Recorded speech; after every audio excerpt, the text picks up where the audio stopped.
નમસ્કાર વિદ્યાર્થી મિત્રો, વર્લ્ડ ઇન બોક્સ એકેડમી પર આપ સૌનું હાર્દિક સ્વાગત છે.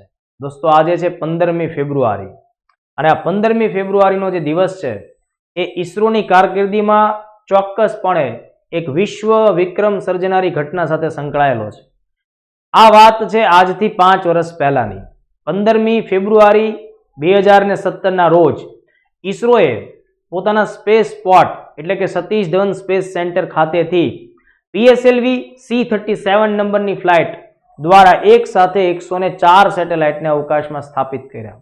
દોસ્તો, આ જે ઘટના છે આ 2017માં જ્યારે ઘટી ત્યારે ઈસરો દુનિયાની પહેલી એવી સ્પેસ એજન્સી બની કે જેણે એક સાથે 104 ઉપગ્રહોને સફળતાપૂર્વક અવકાશ સુધી પહોંચાડ્યા. આ અગાઉ આવો કોઈ વિશ્વ વિક્રમ જોવા નથી મળતો. વર્તમાન સમયમાં આપણે વાત કરીએ તો 2022ના અનુસંધાને આ રેકોર્ડ ઓલરેડી તોડવામાં આવ્યો છે. ગયા વર્ષે 2021ના જાન્યુઆરી મહિનામાં સ્પેસ એક્સે એક સાથે 143 સેટેલાઇટ લોન્ચ કરેલા. એટલે એને ધ્યાનમાં રાખીને અત્યારના સમયે વાત કરીએ તો ઈસરોની આ જે 2017 વાળી સફળતા છે એ વૈશ્વિક સ્તરે બીજા નંબરની સફળતા થાય છે દોસ્તો, બરાબર. પણ એમ છતાં પણ એનાથી 15 ફેબ્રુઆરી 2017ની આ જે ઘટના છે એનું મહત્વ ઓછું થતું નથી. જીપીએસસી અને અન્ય ભરતી બોર્ડોએ ઘણી બધી વખત આ આખી બાબતને ધ્યાનમાં રાખીને પ્રિલિમ્સમાં ઘણા પ્રશ્નો પણ પૂછેલા છે અને નિબંધ જેવી બાબતોમાં પણ તમને ઈસરો કે ભારતની આઝાદી પછીની વૈજ્ઞાનિક સફળતા જેવા મુદ્દાઓ ઉપર જ્યારે પ્રશ્ન પૂછાય તો ચોક્કસપણે તમે આ મુદ્દાને ફેક્ટ સાથે આયોજિત કરી શકો. તો કેટલાક અગત્યના ફેક્ટ છે જેને આપણે પરીક્ષાના દૃષ્ટિકોણથી ધ્યાનમાં રાખવા જોઈએ. તો જો દોસ્તો, 15મી ફેબ્રુઆરી 2017ના રોજ ઈસરોએ પોતાના સ્પેસ લોન્ચિંગ સેન્ટર એટલે કે સતીશ ધવન સ્પેસ સેન્ટર છે જે આંધ્રપ્રદેશમાં શ્રી હરિકોટા ખાતે આવેલું છે ત્યાંથી PSLVની 39મી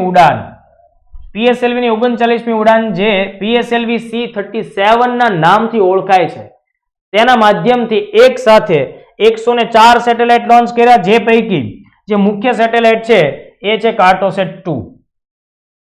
મુખ્ય સેટેલાઇટ છે કાર્ટોસેટ 2 છે. કાર્ટોસેટ 2 જે છે એનું ટોટલ વજન આપણને જોવા મળે છે 714 કિલોગ્રામ અને આ સિવાય જે બીજા 103 સેટેલાઇટ આપણને જોવા મળે છે એમનું સંયુક્ત વજન છે એ 663 કિલોગ્રામ છે. દોસ્તો, આ બધા સેટેલાઇટ છે એ વજન અને કદની દ્રષ્ટિએ ઓછું પરિમાણ ધરાવતા, પ્રમાણમાં કહી શકાય તો નેનો સેટેલાઇટ હતા. એટલે આટલા ઓછા દળની અંદર આ બધા સેટેલાઇટ નું પરિમાણ આપણને જોવા મળે છે. 104 જે ઉપગ્રહો લોન્ચ કર્યા દોસ્તો, એ પૈકી ભારતના કુલ 3 સેટેલાઇટ એમાં હતા અને એ સિવાય 101 સેટેલાઇટ છે એ વિદેશી સેટેલાઇટ હતા. તો જે ભારતના સેટેલાઇટ હતા દોસ્તો, એક આપણે વાત કરીએ મુજબ મુખ્ય જે પેલોડ છે એ કાર્ટોસેટ 2 અને એની સાથોસાથ INS-1A અને INS-1B આ સેટેલાઇટ્સ આપણને જોવા મળે છે.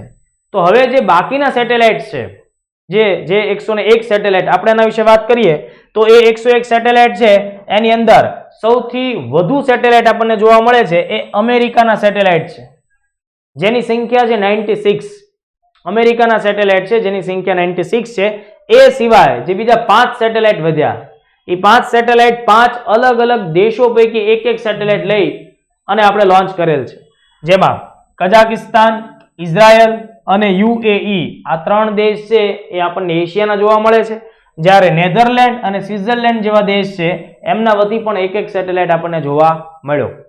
તો કહેવાનો મતલબ એમ દોસ્તો કે ભારતની આ સફળતાથી ઈસરોએ પોતાનું અને ભારત બંનેનું નામ રોશન કર્યું અને આ બાબતને ધ્યાનમાં રાખીને જે ઈસરો અગાઉ વિશ્વ સ્તર ઉપર હાસ્યાસ્પદ એજન્સી સાબિત થતી હતી, લોકો ઈસરોને કામચલાઉ સંસ્થા તરીકે જોતા હતા, હવે ઈસરોએ પોતાની મહેનતથી આ જે મિશન પાર પાડ્યું એનાથી પોતાનો દ્રષ્ટિકોણ બદલી ગયો.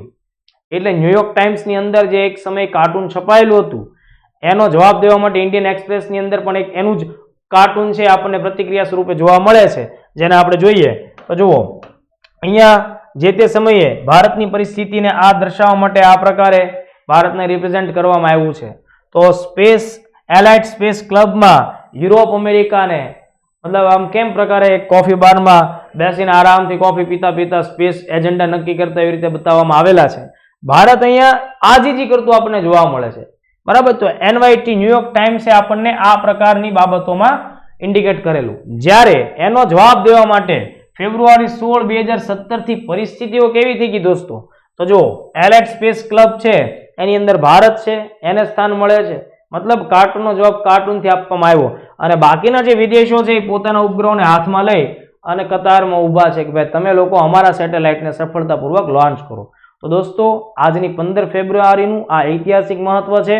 ખાસ તો તૈયારી કરતા વિદ્યાર્થીઓને આ બાબતનો ખ્યાલ રહે એ ઉદ્દેશથી વર્લ્ડ ઇનબોક્સના માધ્યમથી અમે આ લેક્ચર છે અપલોડ કર્યો છે. ફરીથી નવા મુદ્દા સાથે મળીશું. જય હિન્દ, જય ભારત.